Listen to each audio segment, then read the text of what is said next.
Hey, what is going on, you bleeding hearts? It's Poxy here, and let's take a step back in time, shall we? Let's go back to Darkness Evolved. Yeah, we're going to try something a little different today. This is a deck that was inspired by another deck that I had seen posted on the Game Press website a couple of months back, but I've kind of changed the list up a little bit.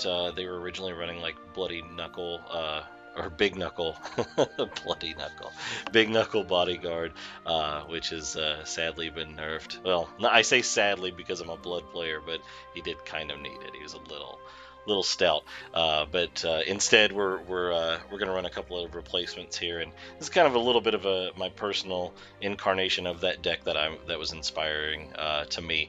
But yeah, this is Death by 1,000 Cuts. This is a Bloody Mary deck. I haven't seen one of these in a long time, and to be honest, it's one of my favorite cards in the game. Bloody Mary is actually what first intrigued me into getting into Blood in the early days when I first started playing the game. I actually started right around Shadows. Shadows I actually just released. I believe it had been out for maybe a couple of weeks when I first initially began playing the game, and this one I just found everything about it appealing. The concept of it, with the synergy with all the blood cards, as well as the card art, I really enjoyed. So yeah, she was definitely my inspiration for getting into Bloodcraft originally. So it's only best that I do honor her with a video here every now and then, and revisit this card. But this is a really fun one. This is again, Death by 1,000 Cuts. As you can see, it relies heavily on Caraboss, which is really fun, as well as the bloodied or blood-fed flower beds. So at the end of your turn, if you've dropped a couple of these plus Bloody Mary in the mix, and maybe even a Urias on the board, man, it just stacks up so fast, and you don't realize it until it hits. The opponent never realizes it until it kind of sets in. You're like, oh, I'm dying really, really fast. All these dots are just absolutely wearing me out. I haven't really played this deck but just a handful of times after I constructed it, and it's fun. It's a fun deck. It doesn't hold up against like the current meta. The Tinas definitely help out with all the neutral you see running everywhere. Now we're playing against Forest, so that means we have a definite chance here. Forest just has a hard time in general surviving on ladder. I mean, Roach has undoubtedly been a fantastic boon to the class, but it's difficult to pilot. A lot of players have trouble with it. Even I have trouble with the math involved with Roach sometimes. So it's not the easiest deck. So it's definitely not user friendly, especially for newer players. And I think it's why you don't see a whole lot of Roach at all, or Forest in general. Now, neutral Forest has made a little bit of an impact on the meta, which I am glad to see.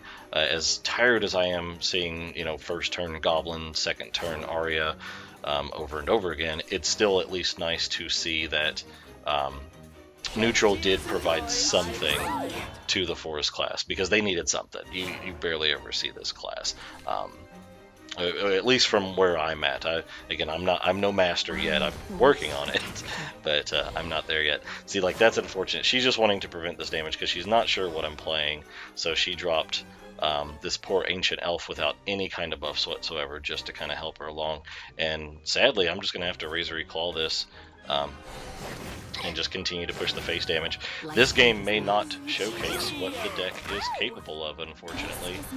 We may just have to aggro her down. Now, I am lower than her, granted, but as you know, with Blood, that's nothing new.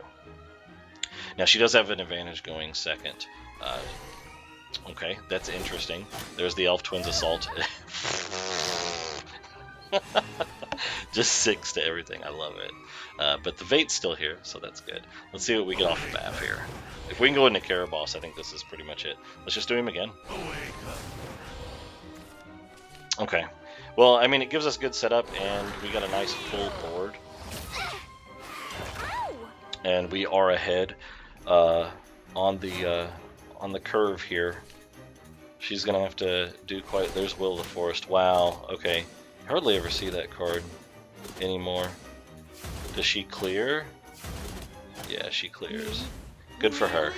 Good for her. She needed it. Okay. Well, we don't have a lot of options here, but we definitely need to get something down. So we're just going to slap down Tina for now and just let her hang out. Everything in her hand's neutral. Everything in her hand is neutral. So Tina has a massive impact here. Now she's going to evolve, of course, to get these fairies in her hand, plus to kill this Tina. She's got to kill Tina. So I'm just going to answer with Scarlet. And hang on to my evolve. Really? Oh, shoot. It's a good draw. It's a good draw with that look through the looking glass that she played for me to have both those Tinas there. So I mean, I've got the setup, and this game may last a lot longer than we expected it. I'm expecting Beauty and the Beast though is going to be really difficult if she's running it. I haven't seen that card for a month or two, but with all the neutral in her hand, it would definitely be a vice for me. It would be unfortunate.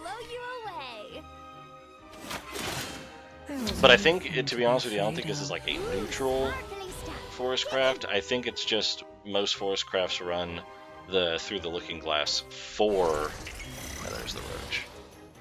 I'm okay with all this. I think they run it for the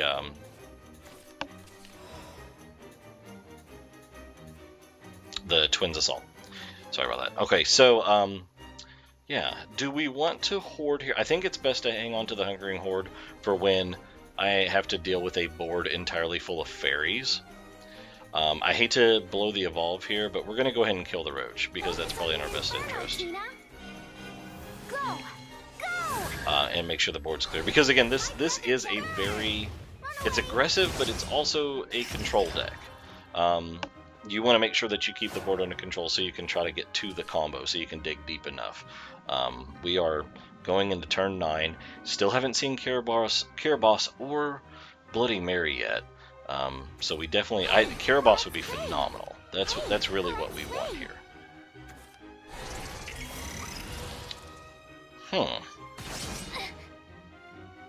Does he have lethal?